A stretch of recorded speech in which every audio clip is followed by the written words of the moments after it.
പാർട്ടിക്ക് അതീതനായിട്ട് ആരുമില്ല, എല്ലാവരും പാർട്ടിക്ക് വിധേയരാണ്. അപ്പോൾ പാർട്ടി മൊത്തത്തിൽ ചർച്ച ചെയ്ത് പ്രശ്നങ്ങൾ എന്തെങ്കിലും പരിഹരിക്കാനുണ്ടെങ്കിൽ അത് പരിഹരിച്ച് പോവുക തന്നെ ചെയ്യും.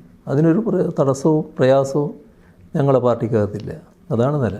പാർട്ടിയാണ് പിണറായിയാണ് പാർട്ടി എന്ന് അതൊക്കെ പലതും ചാർത്തി തരുന്ന കൂട്ടത്തിൽ ചാർത്തുന്ന കാര്യം മാത്രമാണ്. ഞാൻ എല്ലാ കാലത്തും ഒരു പാർട്ടിയുടെ ഏകദേശം ഒരു വളണ്ടിയർ പോലെയാണ്.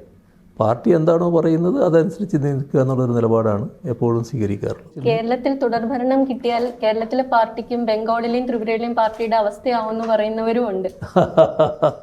അവരോട് എന്താ പറയുക? കേരളത്തിൽ ഈ സാധാരണ നിലക്ക് ഈ ഭരണത്തിലിരുന്നാലും പ്രതിപക്ഷത്തിരുന്നാലും പാർട്ടിയുടേതായ പ്രവർത്തനങ്ങൾ കൃത്യമായി നടത്തിപ്പോകുന്നൊരു നിലയാണ്.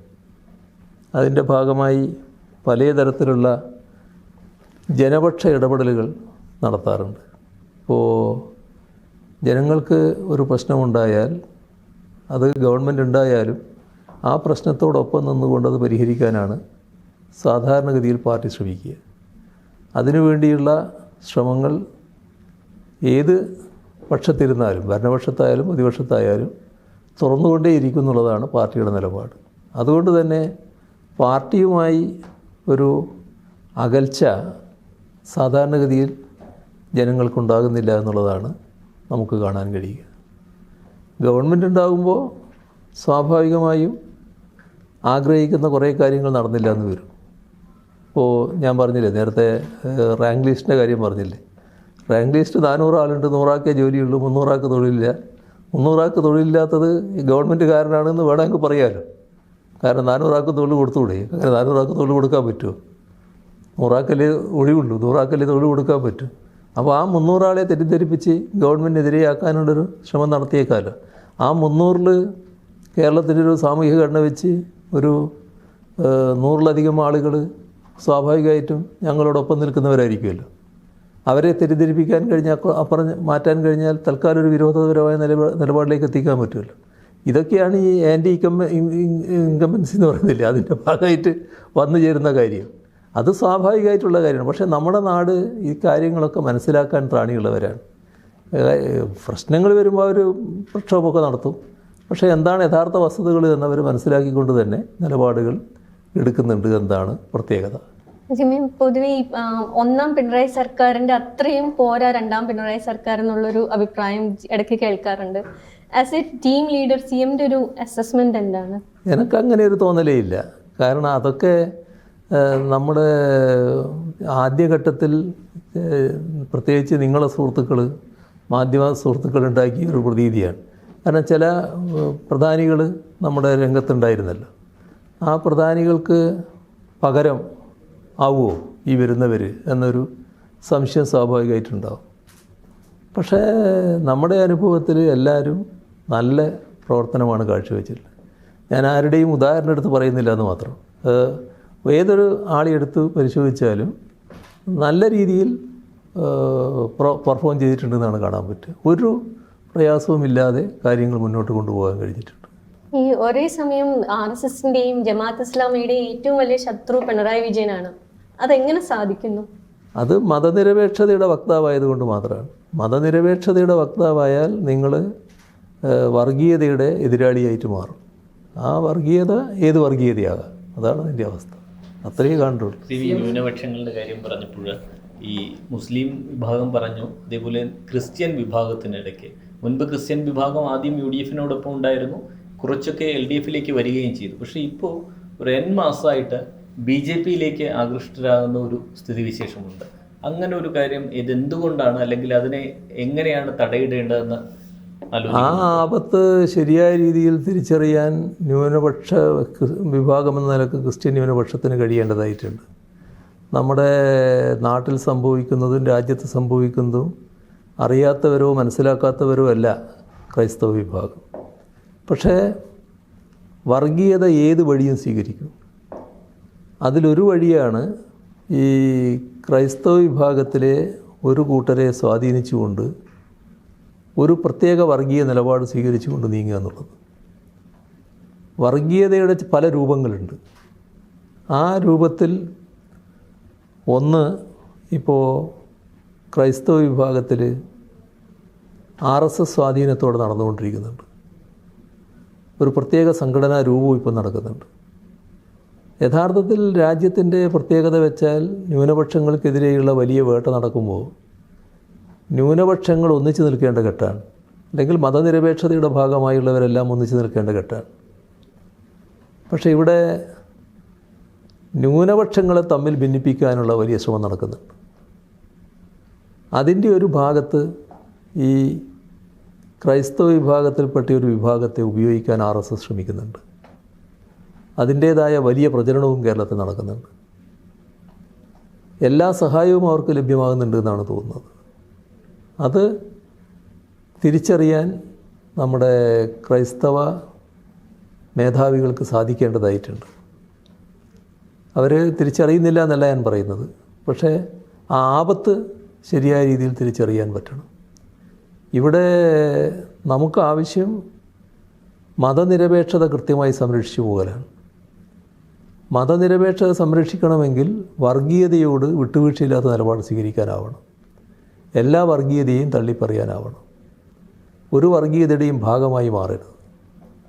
നിർഭാഗ്യവശാൽ ഇത്തരമൊരു വർഗീയ സ്വാധീനം ഒരു വലിയ വിഭാഗമൊന്നും അതിലില്ല, വളരെ ചെറിയ വിഭാഗമാണ്.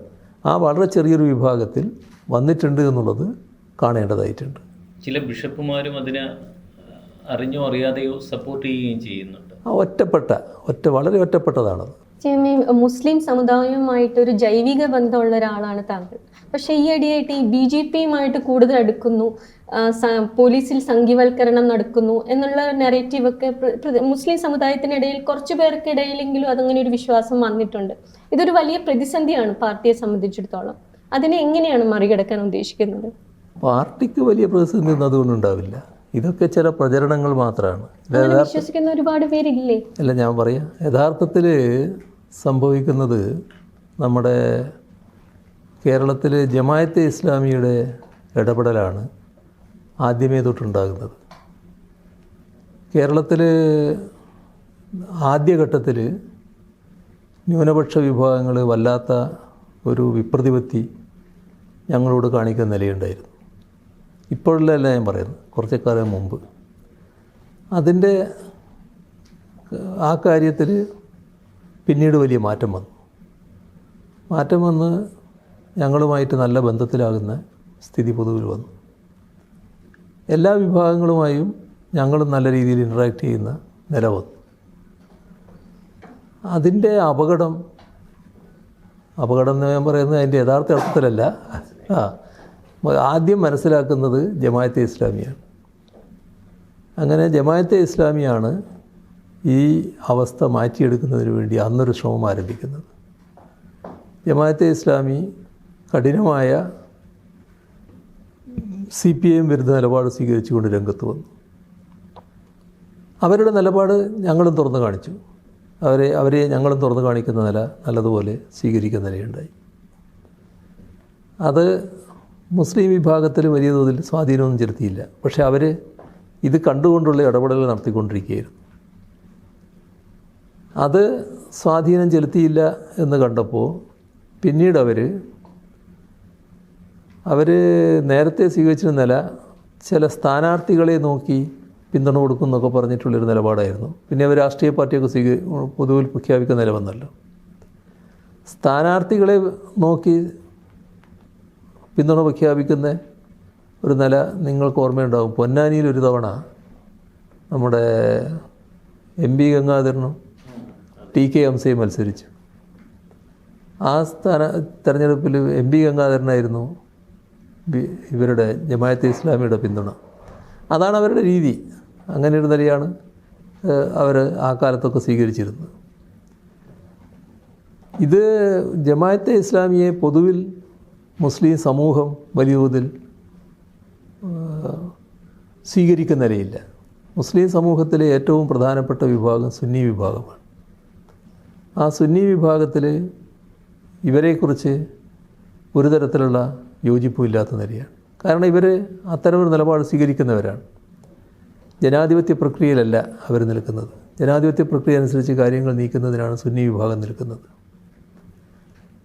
ഇവരെന്ത് ചെയ്തു എന്ന് പറഞ്ഞാൽ കേരളത്തിൽ UDF കുറച്ച് ദുർബലമാവുകയും UDFന് നല്ല ക്ഷതമേൽക്കുകയും ചെയ്യുമ്പോൾ അതിന് സഹായകരമായി ഞങ്ങൾ കൂടി ചേരാമെന്നുള്ള നിലപാട് അവരെടുത്തു, ജമാഅത്തെ ഇസ്ലാമി. സാധാരണ നിലക്ക് അതിന് വിരുദ്ധമായ നിലപാടാണ് കോൺഗ്രസും ലീഗും സ്വീകരിക്കുക. പക്ഷേ കോൺഗ്രസും ലീഗും അവരെ കൂട്ടാൻ തയ്യാറായി, അവരോടൊപ്പം സഹകരിക്കാൻ തയ്യാറായി. ആദ്യത്തെ സഹകരണം പ്രത്യക്ഷത്തിലായിരുന്നില്ല, പരസ്യമായിട്ടല്ല, രഹസ്യമായി ബന്ധം സ്ഥാപിച്ചു. പിന്നെ ഇപ്പോൾ എല്ലാവർക്കും അറിയാം പരസ്യബന്ധത്തിലെത്തി, പരസ്യമായിട്ട് ബന്ധത്തിലേക്ക് വന്നു. ആ പരസ്യബന്ധത്തിലൂടെ കാണിക്കുന്നത് എന്താ? ജമാഅത്തെ ഇസ്ലാമിയുടെ സംഘടനാശേഷിയുണ്ട്, അവർക്ക് നല്ല ബുദ്ധിജീവി വിഭാഗമൊക്കെ ഉണ്ട്. ആ ആളുകളെ ആകെ, അത് സ്ത്രീകളും പുരുഷന്മാരും ഉണ്ട്, അവരെ ആകെ ഈ മുസ്ലിം വിഭാഗത്തിനകത്തേക്ക് പ്രചരണത്തിന് അയക്കുന്ന നിലയുണ്ടായി. അതിലാണ് ഈ പറയുന്ന പ്രചരണമൊക്കെ വന്നത്. CPIM എന്ന് പറയുന്നത് നിങ്ങൾ ഉദ്ദേശിക്കുന്ന പോലെയല്ല, അവർ പിന്നെ RSSനെ സഹായിക്കുന്നവരാണ്, BJPയെ സഹായിക്കുന്നവരാണ് എന്നൊക്കെ പറഞ്ഞിട്ടുള്ള പ്രചരണം. ഇപ്പോഴത്തെ കാലം പഴയ കാലമല്ല. പഴയ കാലത്ത് ഇത്തരം ചില പ്രചരണങ്ങളൊക്കെ അപ്പടി ഈ സമൂഹം അങ്ങ് സ്വീകരിച്ചു എന്ന് വരും. പക്ഷേ ഇന്ന് നമ്മുടെ നാട്ടിലെ എല്ലാ വിഭാഗവും കാര്യങ്ങൾ വേർതിരിച്ചറിയാൻ ശേഷിയുള്ളവരാണ്. ഈ പറയുന്ന പ്രചരണവും കൊണ്ടൊന്നും ഞങ്ങളെ വല്ലാതെ തകർത്ത് കളയാമെന്ന് അവർ വ്യാമോഹിക്കേണ്ടതില്ല എന്നാണ് ഞങ്ങൾ കാണുന്നത്. ഞങ്ങൾ ചെയ്യേണ്ട കാര്യങ്ങളുണ്ടാവും, ഞങ്ങൾ കുറേ കൂടി കാര്യങ്ങൾ ഈ സമൂഹത്തിനടുത്ത് എത്തിക്കേണ്ടതായിട്ട് വരും. അത് ഞങ്ങൾ ചെയ്യുന്നുണ്ട്, ഞങ്ങൾ ആ കടമകൾ നിർവഹിച്ചുകൊണ്ട് തന്നെ പോവുകയാണ്. മുസ്ലിം വിഭാഗത്തെ ന്യൂനപക്ഷം എന്ന നിലക്കെടുത്താൽ ആ ന്യൂനപക്ഷ താല്പര്യത്തോടൊപ്പം എല്ലാ ഘട്ടത്തിലും നിന്നിട്ടുള്ളത് CPIM ആണെന്ന് അവർ കാണുന്നത് തന്നെയുണ്ട്. മാത്രമല്ല RSSുമായി ഞങ്ങൾ സഹകരിക്കുന്നു എന്ന് പറയുമ്പോൾ RSSൻ്റെ കൊലക്കത്തിക്കരിയായി ഏറ്റവും കൂടുതൽ രക്തസാക്ഷികൾ കേരളത്തിലാണ് ഉണ്ടായിട്ടുള്ളതെന്ന് എല്ലാവർക്കും അറിയാം. അതിപ്പോഴും അതേ രീതിയിൽ തന്നെ നീങ്ങിക്കൊണ്ടിരിക്കുന്നൊരു പ്രസ്ഥാനമാണ് CPIM. അതൊന്നും ഞങ്ങൾ യേശില്ല എന്ന് തന്നെയാണ് ഞങ്ങൾ കാണുന്നത്.